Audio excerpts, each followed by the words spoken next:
Om Namo Bhagavate Vasudevaya. Om Namo Bhagavate Vasudevaya. Om Namo Bhagavate Vasudevaya. Om Namo Bhagavate Vasudevaya. Om Namo Bhagavate Vasudevaya. Om Namo Bhagavate Vasudevaya. Srimad Bhagavad-gita as it is, translation and commentary by His Divine Grace A.C. Bhaktivedanta Swami Prabhupada, Chapter 8, Text 20. Parastasmatu bhavonyo yato vyaktat sanatanaha yah sa sarveshu bhuteshu nashyatsu navinashyati. Translation. Yet there is another unmanifest nature, which is eternal and is transcendental to this manifested and unmanifested matter. It is supreme and is never annihilated. When all in this world is unmanifest, annihilated, that part remains as it is. Purport. Krishna's superior spiritual energy is transcendental and eternal. It is beyond all the changes of material nature, which is manifest and annihilated during the days and nights of Brahma. Krishna's superior energy is completely opposite in quality to material nature. Superior and inferior nature are explained in the 7th chapter. In this chapter of Bhagavad-gita, in the verses just prior to this, Lord Krishna has summarized the history and nature of the universe. Just in a few verses. That's a big topic, isn't it? The whole situation of the universe, summarized in a few verses. In 2 words, he makes a complete summary. Dukhalayam ashashvatam. This material world is simply miserable, and everything here is temporary. So even if we think, well, it's not so miserable, I have a nice house, nice garden, everything's nice, I'm healthy, I'm fit, but even if we think it's nice, the niceness is terminated soon. And Lord Krishna goes on to explain that not only is our spot life, Srila Prabhupada used to call it spot life. It means a tiny, if you see a graph of time, then the life that we presently have is just a blip on a graph, just tiny. Not even in eternal time, it won't fit anywhere. So apart from the temporality of our present situation, what to speak of that? The whole universe is created and destroyed again and again. But here in this verse, Lord Krishna is describing another place, his own abode, which is transcendental to the material situation. Just as everything material is miserable and temporary, the spiritual world is blissful and eternal. And it is that spiritual world that Lord Krishna directs us to, and all the scriptures direct us to. And all the great devotees who come to this world, they direct us to. The great devotees, like Srila Prabhupada, they appear among us. When we say like Srila Prabhupada, it's not that devotees like Srila Prabhupada are found on every street corner. Such great devotees are very rare, but it means devotees, those special acharyas who come from the spiritual world, they live among us as if they are in many ways like ordinary persons, but their consciousness is fully absorbed in the spiritual world. They're actually living in the spiritual world. They don't really have anything to do with this world. Just like Lord Krishna himself, Etat Ishanam Ishasya Prakriti Stho Pitat Gunai Na Yujyate Sadatmastar Yatha Buddhis Tadashraha. It is stated about Lord Krishna that the very nature of his being God is that even though he appears within this world, he's not touched by the three modes of material nature. He has nothing to do with it, actually. He's here for the sake of lifting us up. But he's not part of the material world. He's not subject to the rules of this material world. He actually has no touch with it whatsoever. And even the great devotees who come to this world, they also actually have nothing to do with it. Although for the sake of uplifting us, they appear in this world, they move among us, they kindly minister to us. They act as if they are one of us, just to mix with us and to help us attain the consciousness that they have, the consciousness of the spiritual world. So they always live in the spiritual world, and we can see that from the songs of Bhakti Thakur. He's always living in the spiritual world. Last night we were singing Amita Shananda Kunja Davasi Radhika Madhava Charana Dasi. I'm living here in Swananda Sukhata Kunj, part of Mayapur Dham, Navadvip Dham, which is the spiritual world. Although to the eyes of worldly people it looks like the material world, but is Navadvip Dham, Vrindavan Dham, Dwarka Dham.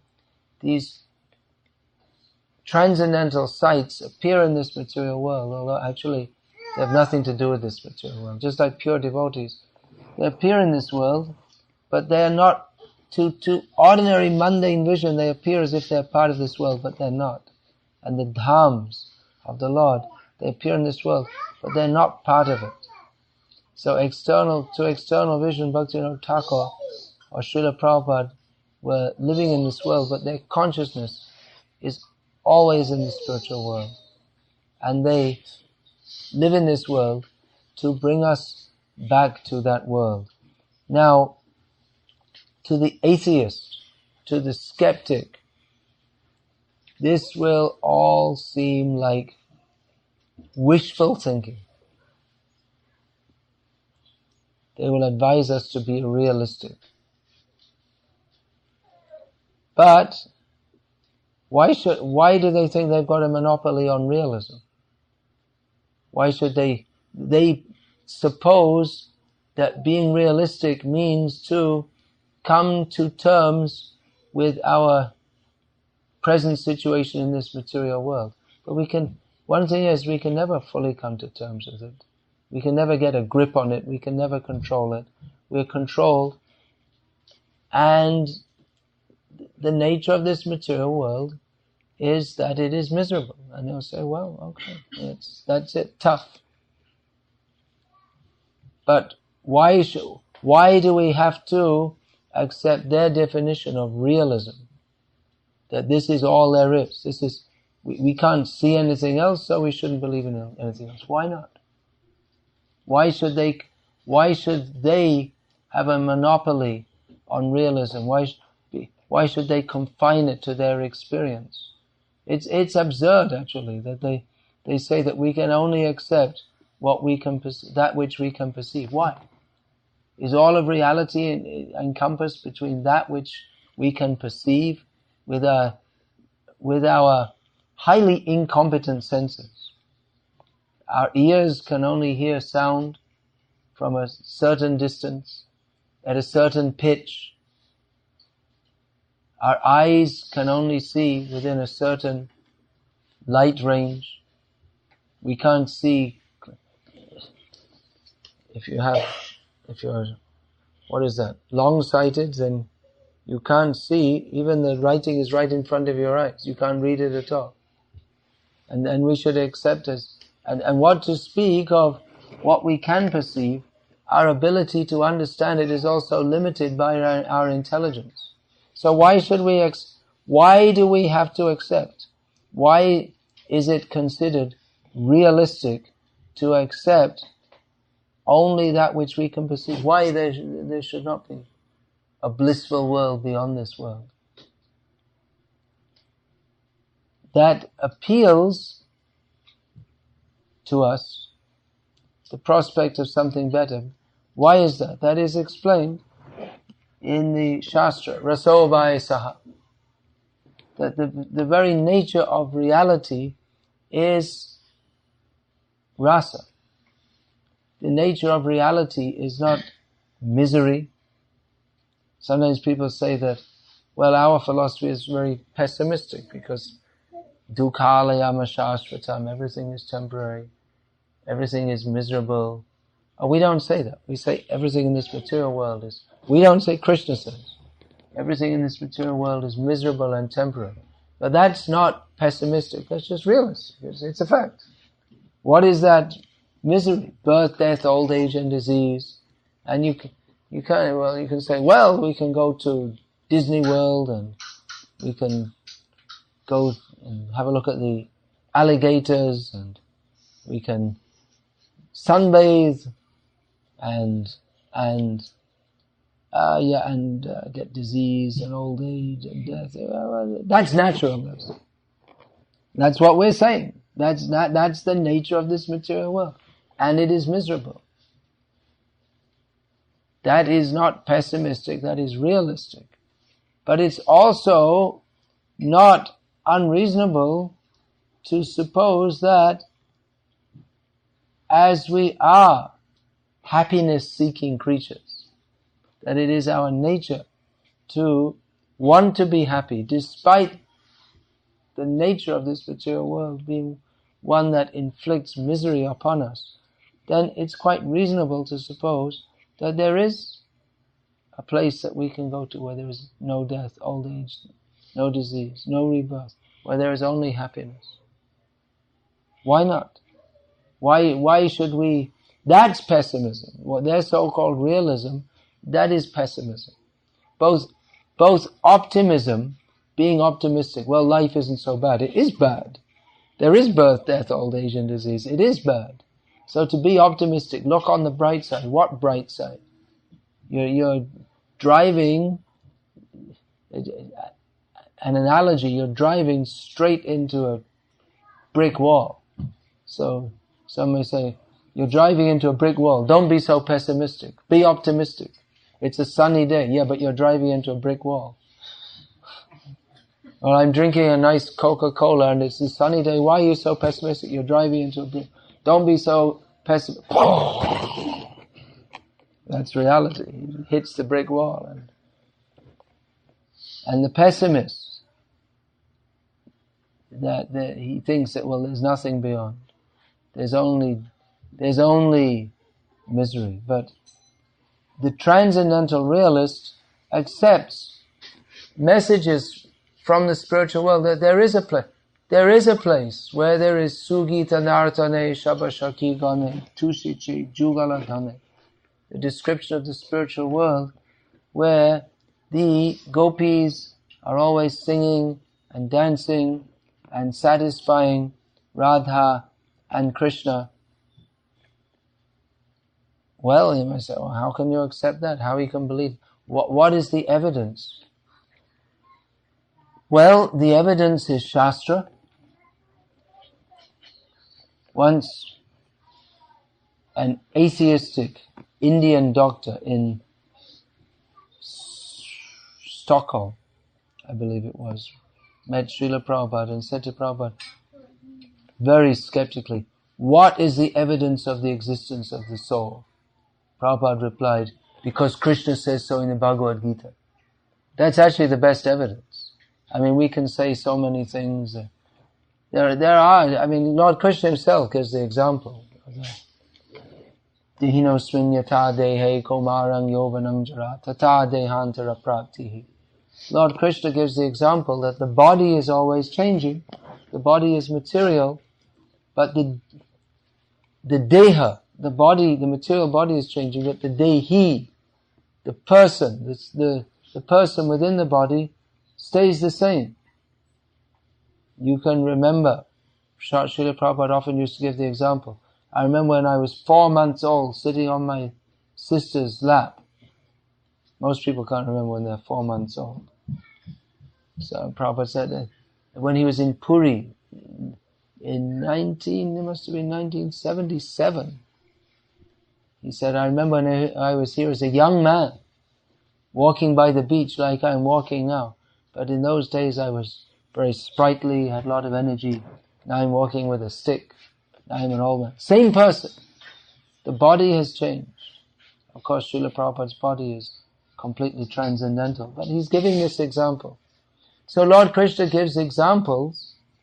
Another famous example. Vasangsi jirnani yatavihai navani grihnati naroparani tata sharirani vihaya jinani anyani samyati navani dehi. It's a clear example that just as the clothes cover the body, but they wear out, then you get new ones. So the body covers the soul, and when the body wears out, material nature awards a new one. So these are examples, but ultimately these are examples to help us understand the existence of the soul. But ultimately that Krishna says so, that's the ultimate evidence. But skeptics, pessimists, agnostics, atheists, they won't accept that. Devotees, they accept. It's a matter of faith. There's a few atheistic books by atheists which have become popular. The God Delusion, and then God is not great. But I was sitting on the plane coming down here next to someone who was reading a book called God is Not Great. So I said to him, so you're a committed atheist? And he was a little embarrassed. He didn't really want to discuss it.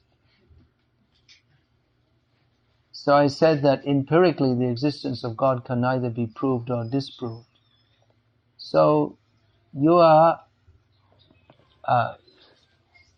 criticize people who believe in God for having blind faith, but you also have blind faith that there's no God. You can't be proved either way. So ultimately it's a matter of faith. But it makes a hell of a lot more sense to have faith that someone created all. I mean, God's a lot more than the creator. But that this everything came into being by design than by chance. But anyway, he didn't want to discuss. He said, well, I'm just reading it. I was looking over his shoulder reading a book. And he was talking about how religions, they've caused so much.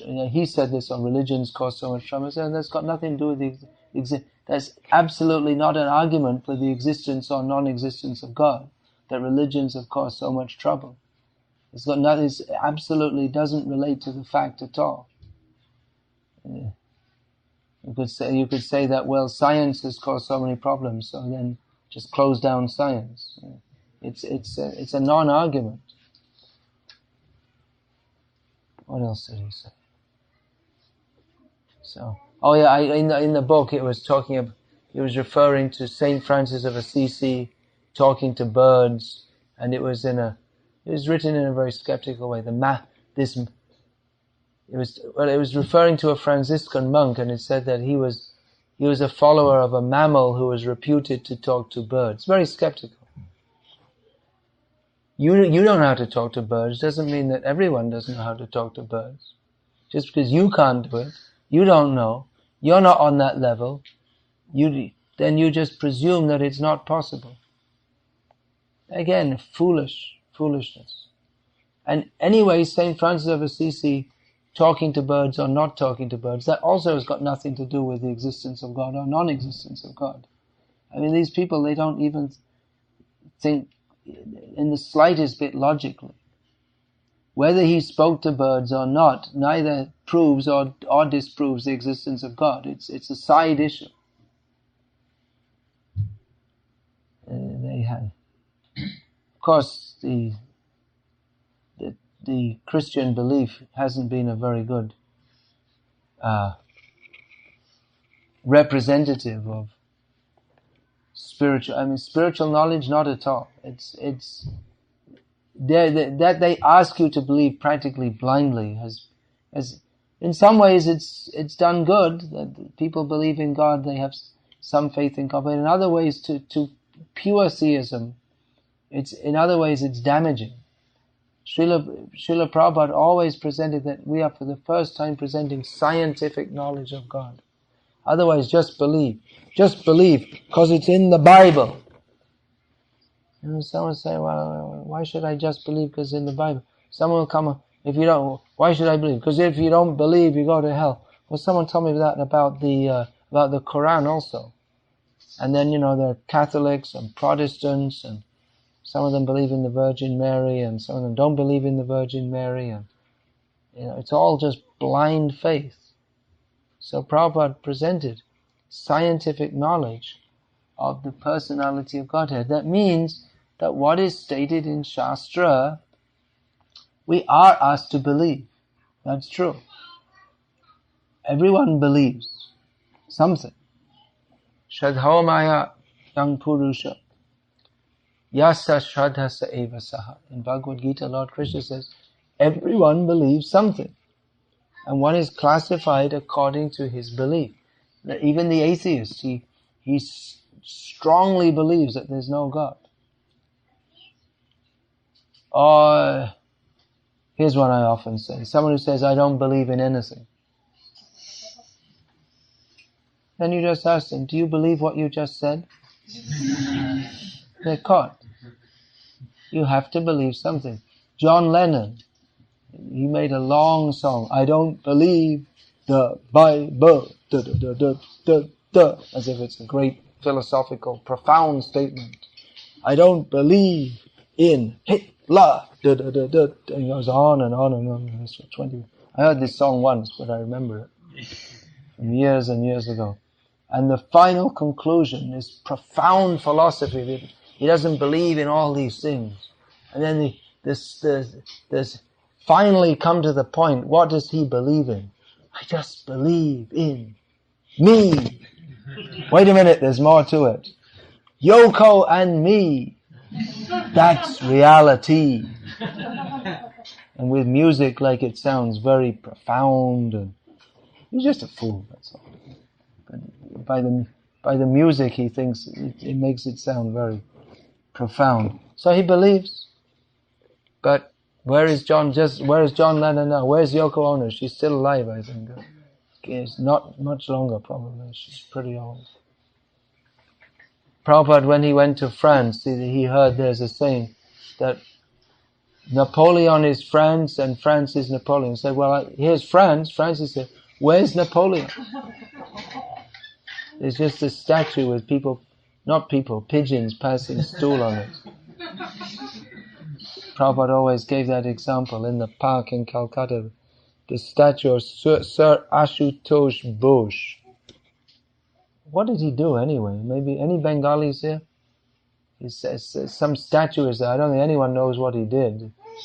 Why they built a statue of him is forgotten. But they gave the example that all the pigeons pass stool on it once a year. And then once a year they come around with these thick brushes and brush all the stool off, and they have some ceremony. Even Gandhi, just even one generation ago, people thought he was an incarnation of God, and now no one cares. Even this Gandhi Jayanti, they have this so-called Jayanti, birthday of Mahatma Gandhi in India. It's a non-event. It just comes and goes, and no one cares anymore. So, John believes in himself, and someone believes in Mahatma Gandhi, and then people believe in sports stars, and they're remembered and then forgotten, and then another one comes. And everyone believes in something. You can't live without faith. If you don't have faith, you can't eat your meal. You'll have to test first to see if it's poisoned. Maybe someone poisoned you. You have to have faith. You can't take one step. You may think, well, the earth won't support me. I might just put my foot through and go down to who knows where, fall into the center of the earth. You don't know. You can't say for sure, but you have faith. So there's faith, blind faith, and realistic faith. And the Shastra is presented in a manner that we can have faith in transcendental reality, even we don't directly see it, but the promise of seeing it is there. And actually in India's spiritual culture, that promise, that culture, people accepted that because there were so many saints, and it's just part of the culture that people have transcendental experiences. They're born with that. If you grow up going to the temple every day and hearing about Lord Krishna and Lord Ram, then naturally you have faith in that. And it may be what often happened, what was happening in India up to some time ago, is that people they'd grow up with this and they'd go to school, and then the teachers would be atheistic and tell them, this is all just fairy stories, there's no proof, how can they have Lord Ram build a bridge with stones floating on the water, how is that possible? And then confronted by the challenge of the modern scientific way of thinking, people often they became atheists, but still that impression in their heart that remained there. On a train once, I was going from Calcutta to Orissa in eastern India, and I was sitting next to a man who was a professor of biology or something like that at Kalyani University in West Bengal. And he was from Orissa, so he was going home. So I asked him. He was asking us, and he was asking us. Being from Orissa, he had faith in Jagannath. So we were speaking with him, and then I said, "But look, you're a professor of biology. How can you have faith in Jagannath? That goes against everything you have to teach, because you have to teach evolutionary theory and all this." And he didn't know what to say. And then I showed him life comes from life, and I said how all this evolutionary theory, it's all just cheating. And he was very grateful, because he said, actually I can never put the two things together. That naturally, by my culture and upbringing, I have faith in Jagannath, but then I also have faith in science, because it makes sense. And I'm teaching that, but I can never put the two things. I can't give up faith in Jagannath, but science makes sense. So I just believe in Jagannath, and I love Jagannath, but I don't think too much about how it can be actually true.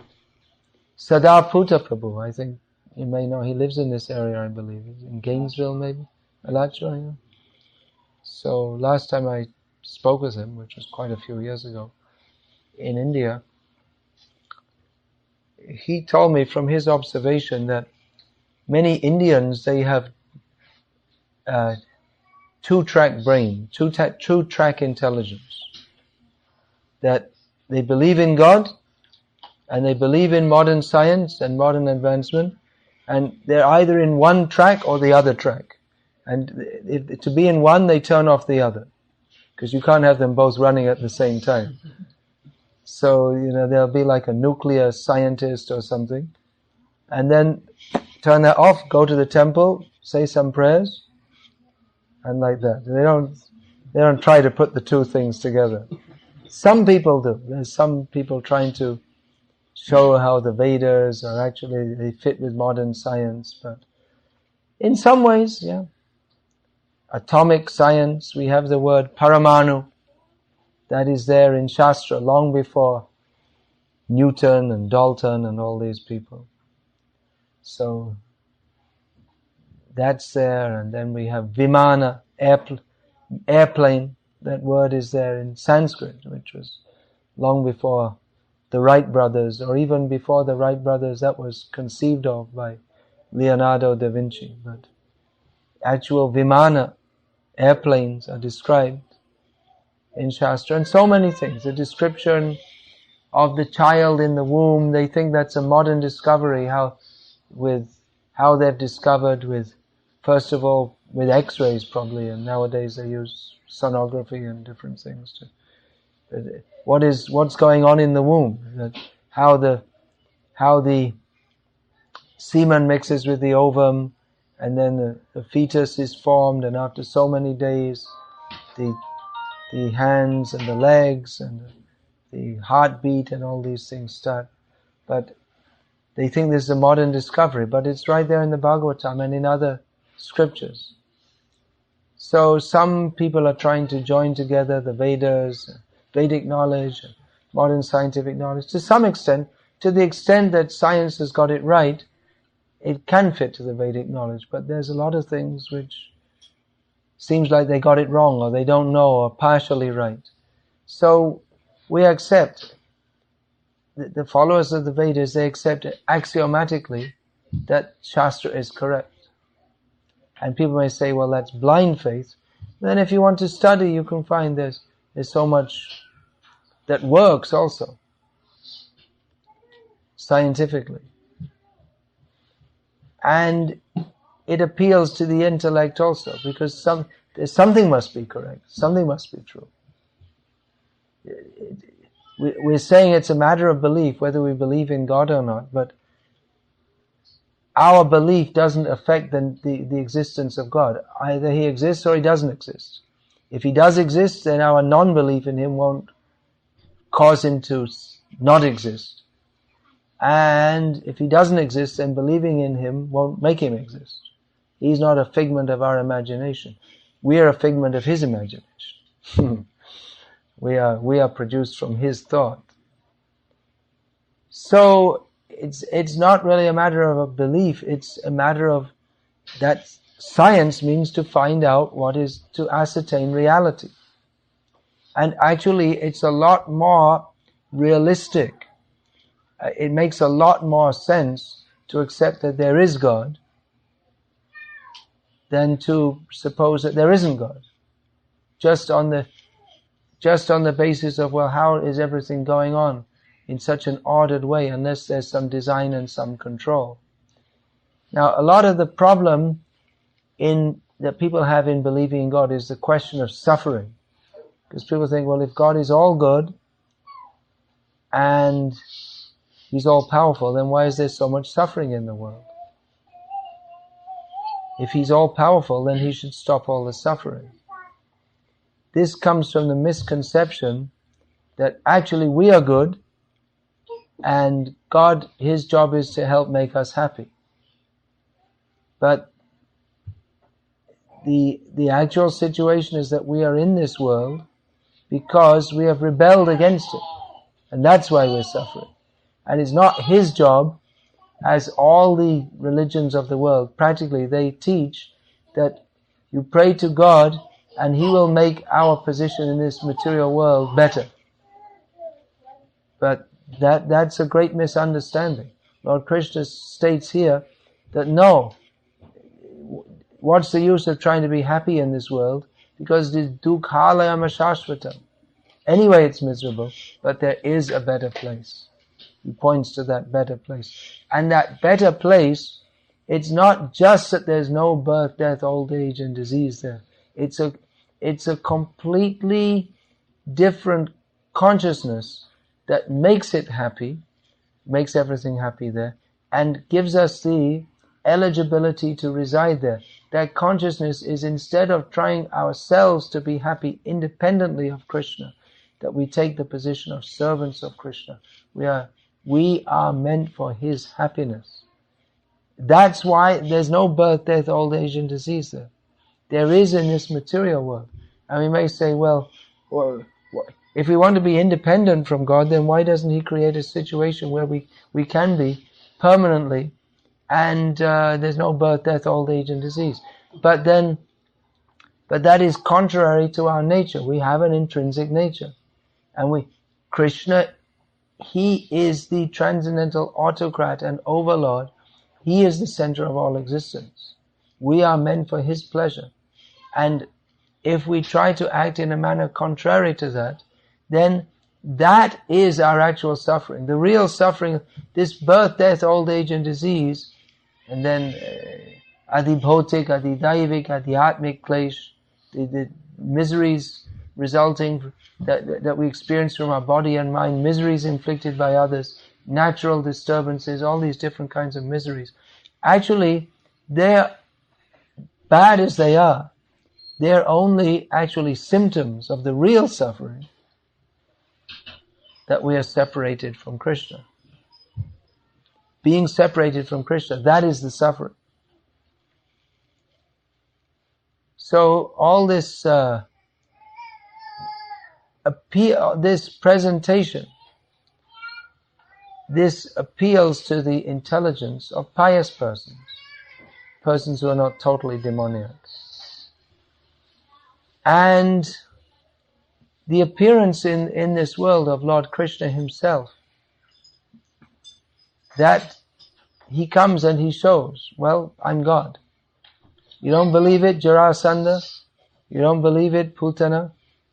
You don't believe it, Duryodhana? Well, I am. So, here's the proof. Off with your head. You don't believe? He'll show the universal form. Still don't believe? Then, if you're a committed atheist, they say, show me God, but even God comes directly in front of them, they won't believe. We believe what we want to believe. So even they say, show me God. Even if they say, show me God, you say, what do you mean by God? Then they have to define. I also don't believe in God. I don't believe in the God that most people believe in. Because what they say is God, that's not God. Krishna is not God according to, well, they don't even have a definition, but according to their concept. In Hinduism, they admitted the vagueness of God. In Christianity, they made the mistake of equating, they didn't know who God is. So they made the mistake of equating Jesus with God. In Islam, they say that God is undefinable. But then you have to believe in Him, in who, not really what. You believe in, but believe in, you can't say what to believe in actually. And if you try to say, they'll call that blasphemy. So you're kind of caught. You have to believe in Him, but then if you ask who He is, then they'll cut your head off. So it doesn't really appeal to the intelligence much. And then in Hinduism, it's, New Age and Hinduism, they'll go together. Well, then whatever you like, your Ishtadev. Whoever you want to be God, that's God for you. God comes in many forms, so whichever form you like, that's God for you. God is according to your imagination, but no. The acharyas come and they teach Sabhagavan Swayam Krishna. Here is God, Krishna. Prabhupada several times, he will say, do you know His God? Do you know His God? Do you know His God? No, you can't say. Well, I can say, here is God, Krishna, accept it. You don't know? I know, you take it. You say, well, why should we accept? Because you don't know? You don't have any alternative, but I can say, I know. And here it's like, He is Shara Aishvarya Purna. This Aishvaryasya Samagrasya Viryasya Yashasha Shriyaha Jnana Vairagya Yoschaiva Shannang Bhaga Itingena. This is the analysis. It's not a vague term. God is just some vague idea that you can believe in if you want, when you want, how you want. Now here is Bhagavan. All wealth, all strength, all fame, all knowledge, all beauty, all renunciation. He comes and shows He has all wealth, all strength, all fame, all beauty, all knowledge, all renunciation. That's accepted by persons whose knowledge and behavior shows that they're not part of this material world. Great devotees. Prabhupada, we see, not affected by mundane happiness and distress. Not attached to material happiness. No greed, no lust, no envy, no delusion. Clear. In Mauritius, one man, he expressed a doubt after Prabhupada's lecture. His doubt, it's an unusual doubt. To us it may sound unusual. He said that Well, everything you say sounds so clear. How can you, as if he was expressing that, it's just too, how can you be so sure? And Prabhupada said, yes, thank you, that's right. You're right, it is clear. Because they just presume it's just like in these interfaith conferences, it's a kind of presumption at the beginning that no one really knows what they're talking about. But we'll all discuss, and if you have a good idea, I can take a little bit from you. But the idea, if anyone comes and says that, no, actually, you don't know, this, you're all saying God is maybe like this, but actually he's like this. They won't accept that because it's interfaith. And faith means just some fuzzy idea. And they want to keep it like that. So actually it's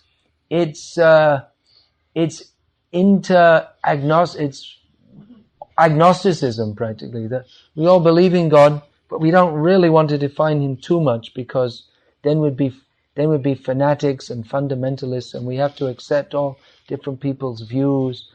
But wait a minute, God is not subject to our opinion.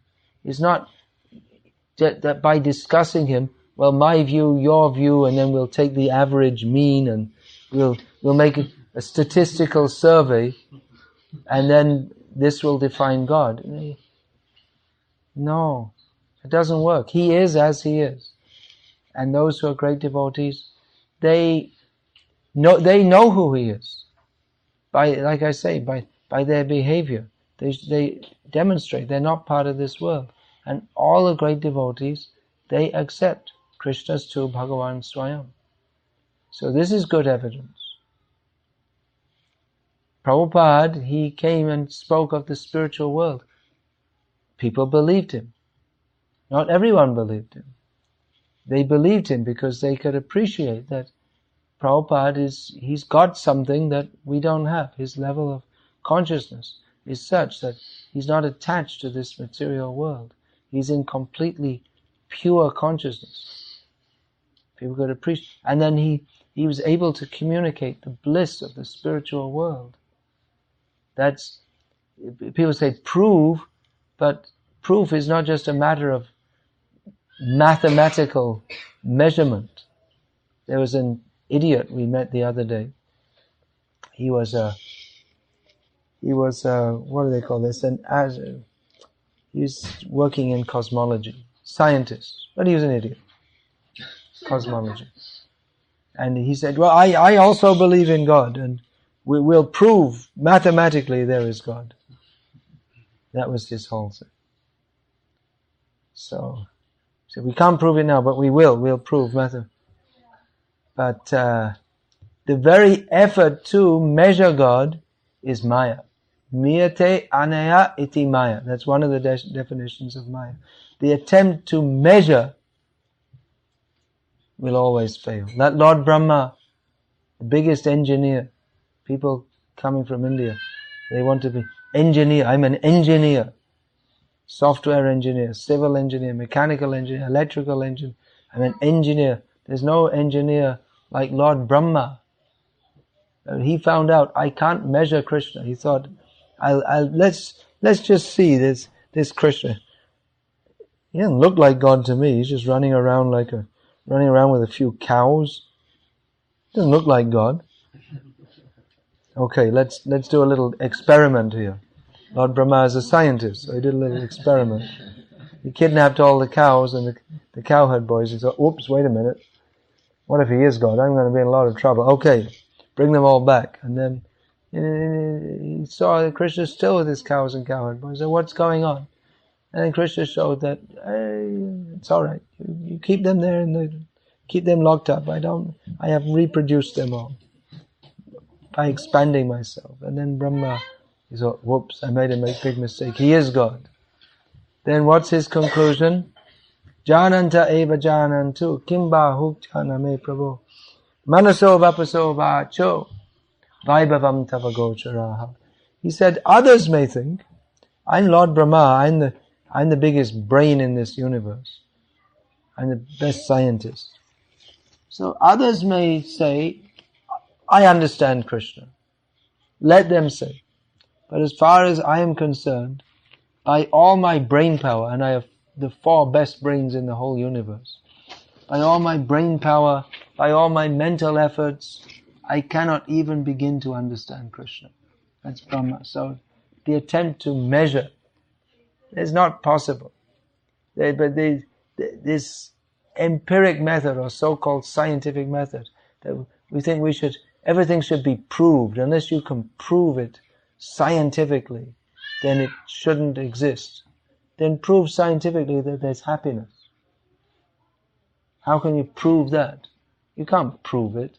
The emotions are completely non-measurable. There's no machine to. Of course, you can.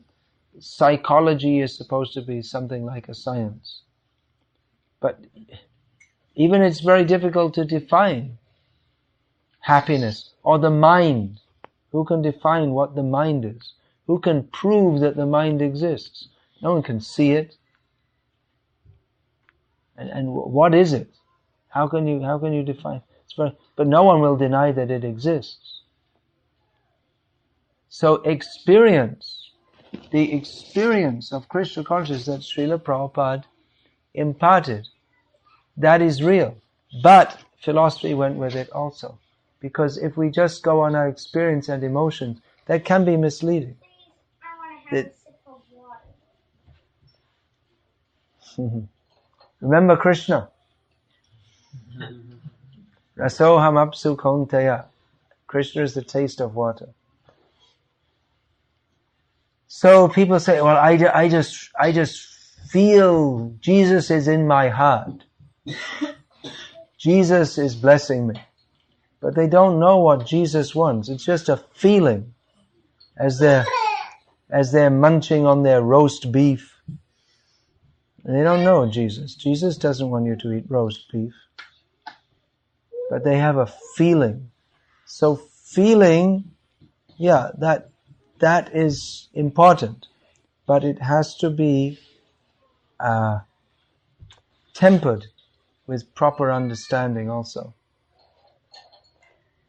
So the spiritual world, why not?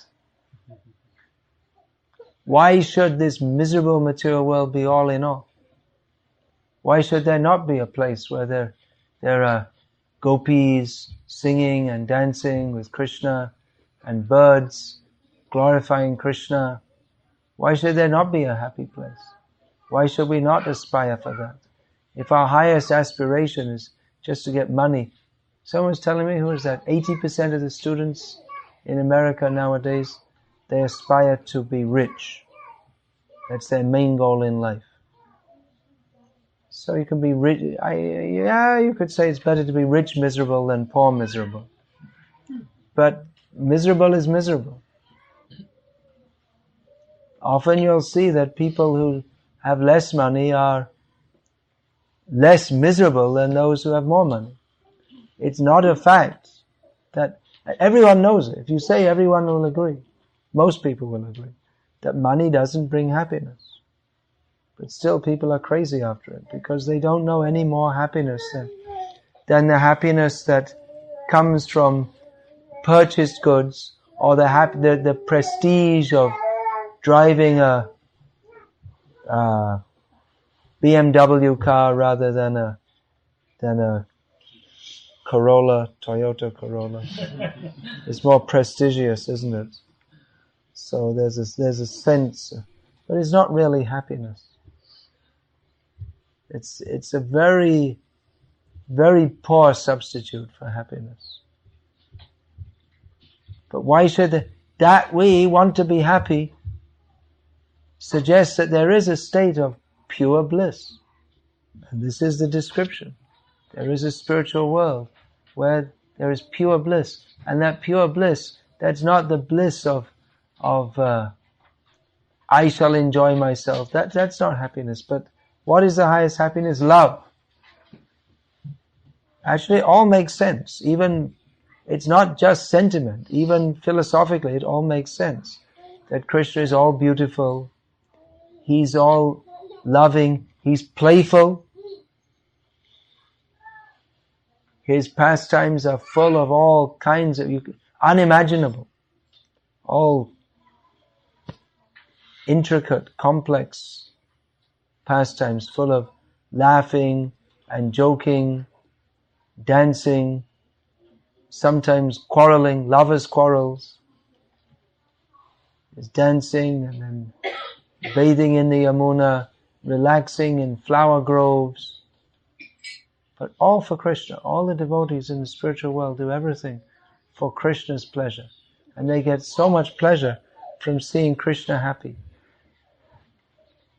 Bhaktivinoda Thakur summed that up. Last night we were singing the song, talking about Radhika Madhava, Radha and Krishna.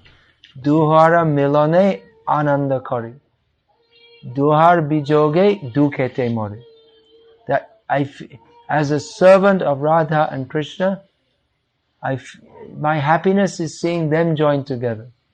And their separation, I feel like I want to die from unhappiness. So for the devotee, happiness is defined by the happiness of Radha and Krishna.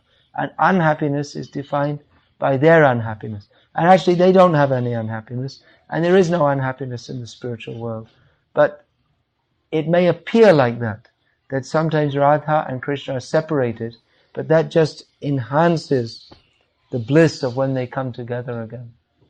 And the feelings of the devotees, the transcendental anxiety that we have to put them back together again. So this is inconceivable for the mundaner whose happiness is sausages and beer and rock and roll music. It's inconceivable for persons on such a gross level, or even for persons on the intellectual level, measuring, making mathematical calculations. They can never understand the bliss that comes by the simple faith of devotees chanting the names of Krishna, just like you're chanting so blissfully when we came in here.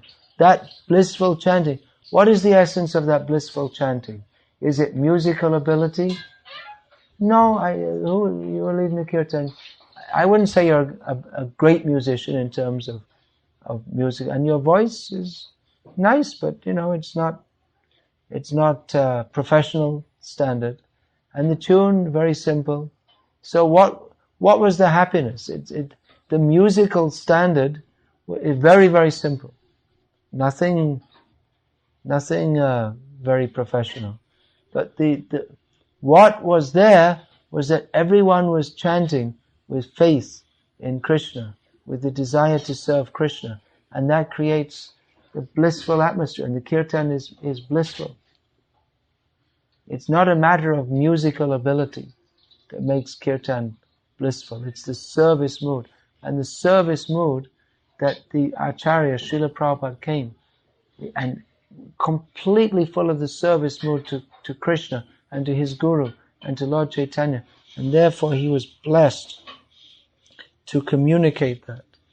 So people could, because Prabhupada is so much imbued with the mood of service to Radha and Krishna, then he's able to imbue that in others. And others can taste the bliss that comes by understanding that I am part and parcel of Krishna. I have no other business, as Prabhupada he would use this word business. No other business means no other activity, no other duty. Our only business is to serve Radha and Krishna. And that is possible everything is possible by chanting the Hare Krishna mantra. So there is a spiritual world. And what's the proof? Well, you could say the ultimate proof is you have to go there. And the atheist will never go there. So for him, reality, actually in one sense the atheist is right. There is no God. For him, there is no God. He defines reality as that which I can perceive. So if you want, yeah, okay. Reality is that which you can perceive. You can perceive birth, death, old age and disease. And as far as you are concerned, within your tunnel vision, reality is this miserable material world. But you can expand your vision also. But for those who are convinced like that, reality is. Actually it's not. Reality is much more. But they can only perceive reality within their limited purview, and they are convinced there's nothing more than this. And for them, there is nothing more than this. But if they can somehow be blessed with the mercy of the pure devotees, then they can go beyond their tunnel vision, their frog in the well understanding, and come to understand that beyond our measuring, beyond our pessimism, beyond our skepticism, beyond our doubt, there is the spiritual world with Krishna and pure bliss.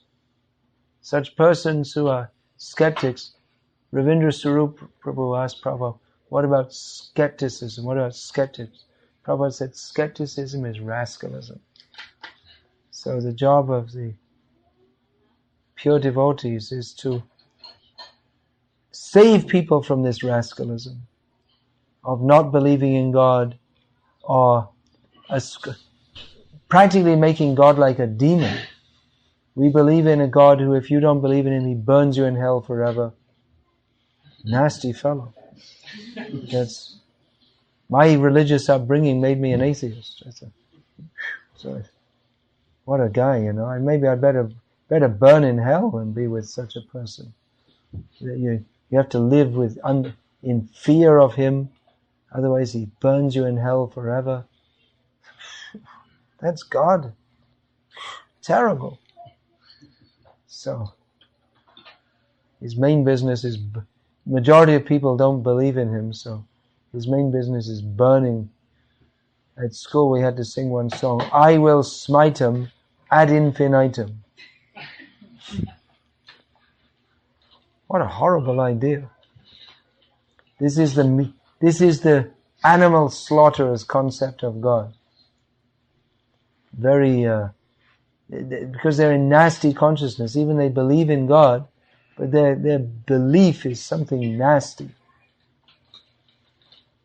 Just like Prabhupada said, when some of his artists, they started to paint Krishna according to Western artistic style, they had the idea should have big muscles and look very like was it Leonardo da Vinci? He made so many drawings of paintings of men with strong muscles, and that idea has come down in Western civilization up to now. There's the idea that you should have big strong muscles, and that's becoming prominent in India now also. But Prabhupada said, no, don't paint like that. He brought an Indian print of Krishna, like a chubby young boy. Prabhupada said, this is showing this. He said, this idea of the big muscles, he said, this is the meat eater's concept of beauty. And this Krishna, this is the milk drinker's concept of beauty. So their idea that should be very strong physically so you can crush others and show your strength. It's actually a demoniac outlook. Whereas Krishna, he's so strong, he can do anything. He can destroy millions of universes. But he's sweet. Raso Vaisaha. Reality is beautiful. The idea of God being very powerful and crushes the sinners. Yeah, he does, his Vishnu aspect. But the ultimate feature of God is that he's not even particularly interested in being God. Just like Lord Brahma, he likes to think, Narayana, very powerful. I came from his navel. But Krishna himself, he's not very much interested in being God and being worshipped and this. He's more pleased when his pure devotees, they chastise him. When Mother Yashoda ties him up, he's very pleased with that. Pranaya rasa. He's tied up with the ropes of love. So the ultimate aspect of God, he's beautiful, he's loving. This This is the God who the demons or the people of demoniac culture, they believe in God, but their concept of God is far, far away from who actually He is. So that Prabhupada, he was bold enough to say, and actually it's a fact, that he is giving actual knowledge of God for the first time. They don't know. They have a vague idea. They have no scientific knowledge of the personality of God. And they have no idea of His nature and personality. And therefore they presume that He's something like what they might like to be. If I was God, I'd be like this. I'd crush all the sinners underfoot. And well, that does go on, but Krishna is more interested in redeeming the sinners than punishing them. And this idea, you get one chance only, and then if you blow it this time round, you burn in hell forever. But He's not so cruel. He gives you more chances. So this is Krishna conscious means understanding Krishna as He is, not because people don't have knowledge of God. They ascribe to Him what they think should be His qualities, but we can't just imagine Him to be as He. And again, in Islam, they say, no, that's wrong, you can't do that. They're right that you can't ascribe qualities to God, but then they go to the other extreme and then say that, well, no, He's just totally indescribable. So either way, without actual knowledge of Krishna, then we're simply left we're left with religion. The atheists are right. Religion is the cause of so many problems. So Krishna consciousness is not an ordinary religion from the very beginning. Dharma projita kaitava atra, Srimad Bhagavatam rejects cheating religion and establishes Vedyam Vastavam Atra Vastu. This Vastu, this phenomena, God, Bhagavan, Krishna, Om Namo Bhagavate Vasudevaya Satyam Parang Dhimahi. He is the actual reality described in the scriptures. He is Jnanagamya. He is possible to be known by the knowledge of the Vedas. At the same time, He is Vedeshu Durlabham. He's difficult to understand simply by study. But He is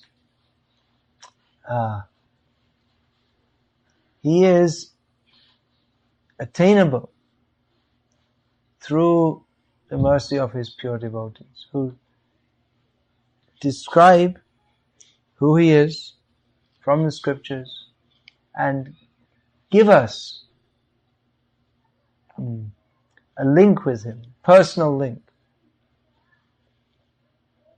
Great devotees like Srila Prabhupada, they're not simply professors of transcendental knowledge, but they have through the parampara and personally, directly also, they are related to Krishna.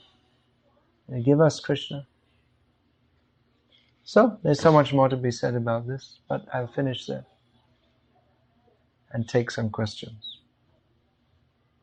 if there are any questions. You mentioned earlier that Krishna could create a world where everybody could live independently, and you say that even that is not possible. But they won't be happy because the nature of the jiva, he's eternally related to Krishna. So, another thing is all the jivas who want to establish themselves as Ishvara Hamaham Bhogi, I'm the controller, I'm the enjoyer. They're all put together and then they're all competing. So then they all want to exploit each other. They're all inflicting suffering on each other. Each one is trying to put the other down and push each other up. So rejecting Krishna, it means we must come to a situation of suffering. So it's just naturally not possible. It's impossible to put people together indefinitely and make them happy. Only without Krishna, not possible. That's a philosophical impossibility. Yeah, we can't be happy without Krishna because we are eternally related with Krishna. He is the transcendental autocrat he is the center of all enjoyment. Everything is to be offered to him. And then everything is offered to him, then we become happy by offering our service to him. Any other question? How will be a time people will be like forever, or will it always be a cycle of people getting jealous of Krishna? Will there always be a cycle of people being jealous of Krishna? Well, the possibility is always there for the jiva. The jiva has minute independence. So, there's always the possibility to forget Krishna. You can preach Krishna consciousness and pray to Krishna, give me the power to deliver all these jivas. That's why always pure devotee always prays that wherever he goes, he will never forget Krishna. Yeah? We were just hearing the other day that Prabhupada said, every night I pray to Krishna, please protect me from Maya. Isn't that amazing? Not that Prabhupada's in Maya, but he's praying like that. Then, anything? You're speaking a little bit about how Bhaktisiddhanta Saraswati Maharaj and Srila Prabhupada like to present Krishna consciousness as a science. And then you had the greatest scientist in the universe, Lord Brahmaji, who couldn't figure Krishna's work. So what does ordinary pseudoscientists like ourselves do? Sorry, what's the question? What should we do? Read Bhagavad-gita as it is? How do we present Krishna consciousness scientifically? If the bogus scientists are... How do we present Krishna consciousness scientifically? Well, the basic principles of the existence of God and His being the supreme enjoyer, we can present in a philosophical way, as I did somewhat this evening. We can present that to others. As far as hardcore science, that's for the specialists. Prabhupada wanted that the philosophy of Bhagavad-gita and Srimad Bhagavatam be presented by devotees who are trained scientists. Which is interesting because trained scientists can become devotees also, as they did in contact with Srila Prabhupada. They could accept, despite their scientific training, they could accept what the principles that Srila Prabhupada had spoken and surrender their life to that, and then use their scientific training on Prabhupada's request to demonstrate that the message of Shastra is viable, even by the mundane scientific method. It doesn't have to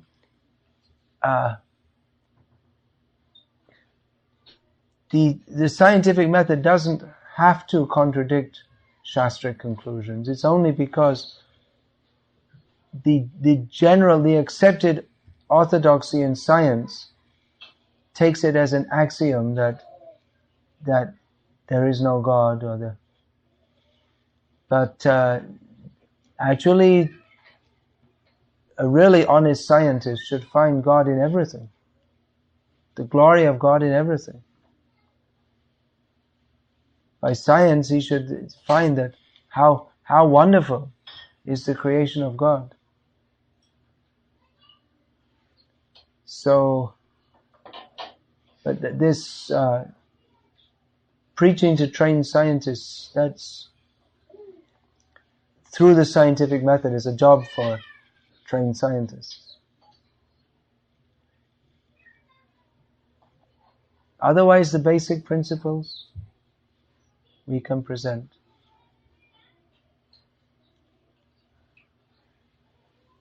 That even a simple steel glass doesn't come into being by chance, then how can the whole universe come into chance? It's a logical statement. There should be some designer. It's unimaginable that a steel cup, a steel glass it's called in India, a steel cup, it cannot come into being by chance. It's inconceivable. It's too complex. A pile of garbage can get blown together. Leaves are blown together in the dust.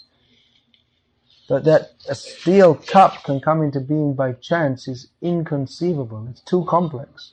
It's very simple in one sense, but it's too complex to that we can even imagine it can come into being by chance. Then what to speak of the whole universe, which is